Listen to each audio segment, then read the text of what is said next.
We welcome you in for our ninth edition of the Puck Drop Preview here on the Mountaineer Hockey Network. I'm Camden Bilotti. Joining me today is Coach Woz. How are we doing? Good, Cam. How are you doing, brother? Good. Well, let's jump right into it. First time on the show, first year as a head coach or assistant coach for West Virginia. Tell me a little bit about yourself, including your age. Um, yeah, yeah. Garrett Woznichak, the guys call me Woz. 28 years old, and like you said, first year coach in West Virginia. Um, Being around the guys and being around tryouts has been exciting so far. So I look to keep that going. Obviously, a little bit of a rough weekend against Temple. I know we all talked about it. What was that like going to game one, knowing that you should have won that game? Looking at how we sort of played the game, I think that we felt good about our game. You don't want to blame any external factors like refs or puck luck or anything like that, but I thought we played a good, solid game. Just unfortunately, the pucks didn't bounce our way in that one. But kudos to the guys. They bounced back great for the Saturday game, and they really played our game and stuck to their guns, and we ended up with a victory and at least pulling 1-1 against Temple. You always hope to get two wins out of weekends, but we have to be happy we got our first win of the season under our belt, and we just want to build off of that and move forward looking at Westchester this weekend. Yeah, we'll get to Westchester in a few seconds here. Obviously, that first one of the season, you brought it right there. What was that like, knowing that that was your first win of the season, first win as an assistant coach? More around the locker room better after that?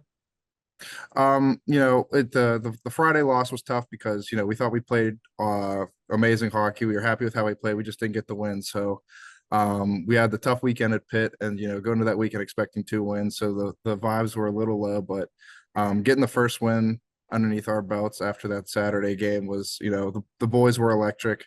The vibes were super high. Everyone was super excited. The bus ride back was even better, and even extending into last night's practice on Monday, the energy was through the roof. So having that one win under their belt um, sort of got the monkey off everyone's back. So we were super excited. We look to take that energy and sort of push it through practice tomorrow and into the weekend. And who stood out to you in that weekend series?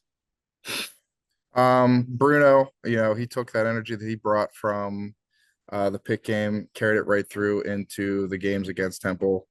Um, we got Grandy. Grandy really stepped it up on the second day.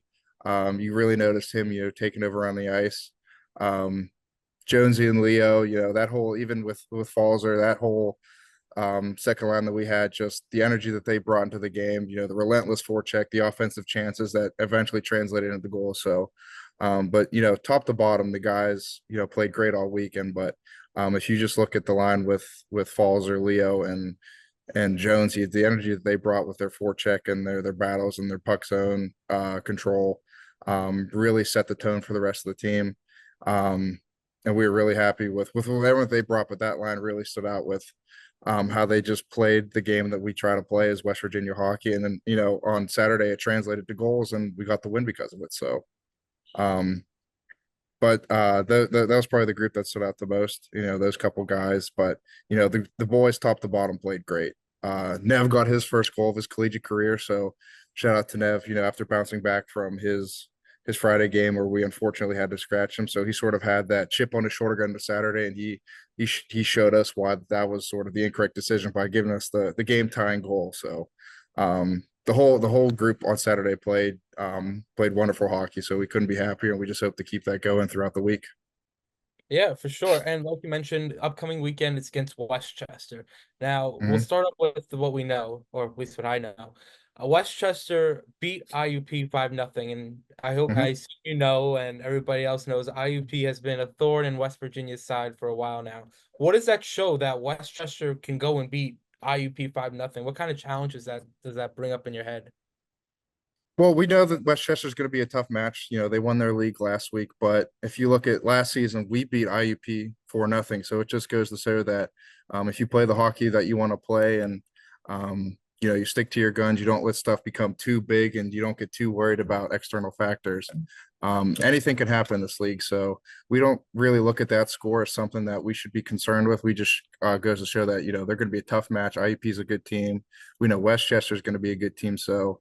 But just based off the results that we got from last year, if we play the game that we want to play and control what we can control, the results are going to come. So we're super excited for the test that Westchester is going to bring. But based off what we saw at practice yesterday and the Saturday game at Temple, we're excited for the challenge, and I think we're up to it. And I think we're going to be a thorn in Westchester's side, and we're going to bring back some good results this weekend. Yeah, for sure.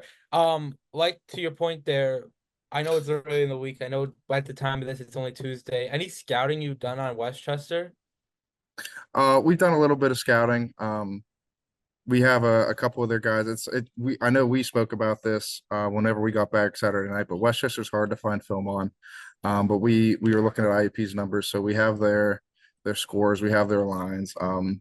I can't remember the number, but I believe his number is 20. I think he's a freshman. He's a skill guy. He puts up some points for them. But at the end of the day, what the other team does really doesn't matter if we don't play the game that we want to get to. So we want to make sure that we play the game that we're used to, plays a game that plays into our strengths, and the results are going to come. So we can put our boys in the position to get ready for Westchester, but at the end of the day, if we don't play our game, all the scouting in the world isn't going to help us. So we're going to do our best to put those guys in position to make sure that they capitalize on their strengths and play the way that we want to play, which is tough, hard-nosed West Virginia hockey. And I feel confident we'll come out on top with 2 games this weekend. Yeah, and well, everybody's favorite question on the show. What are your expectations for this weekend? Um, I know it as politically correct as it sounds, I expect 2 wins. Yeah, I you don't stole really that from me. You stole that one well, from I me. don't yeah, absolutely. But I don't really go into the weekends expecting to lose. I fully believe, I being the defensive coach, I believe in all 8 of my defensemen. I've told Coach Kutek this, I've told Coach Katona this, I've told each and every one of my D-men. I believe in every one of you. I think every one of them is the number one defenseman. I truly believe that those guys can go out there and perform whenever we ask them to. And I know Coach Kutek and Coach Katona feel the exact same way about all 18 of our forwards, from number one to our captain and our leader, all the way down to whoever is the 18th forward. So we truly believe in our guys, and to expect anything less than 2 wins, I think, would be a disservice to our boys. So I believe that with the energy that we've seen so far earlier in the week, that we can really hammer home the victory here and get 2 wins here to take us to 3-2. And where are you right now? Uh, Currently I'm at the Meadows Casino. I have my bowling league tonight, so I have to showcase my athletic ability to other people other than just my other than my hockey guys. So I have to show out the bowling alley. What color shirt are you wearing? A black and red one? Is that what that looks like Yeah, to me? let's see, you can see it's like a black and red, like two-toned polo shirt. So we're ready to rumble. We're if you gotta look good, you gotta play good. So What's your we're average looking shirt? good. I really excuse me. I really brought it up from last year. I usually bowl like between like 180, 190, 200, something like that. So I'm no slouch, Cam. I'm a purebred athlete, if you will. Yeah, for sure. Well, that'll wrap it up here for our episode 9 as we sat down with Coach today. Coming up this week, Thursday, we have a Women's Division 2 game. Friday is Women's Division 2 and Division 1 as they take on Westchester. And then Saturday, we have a Division 1 and Division 3 matchup. They'll all be broadcasted on Mountaineer Hockey Network. For Camden Bilotti and Garrett,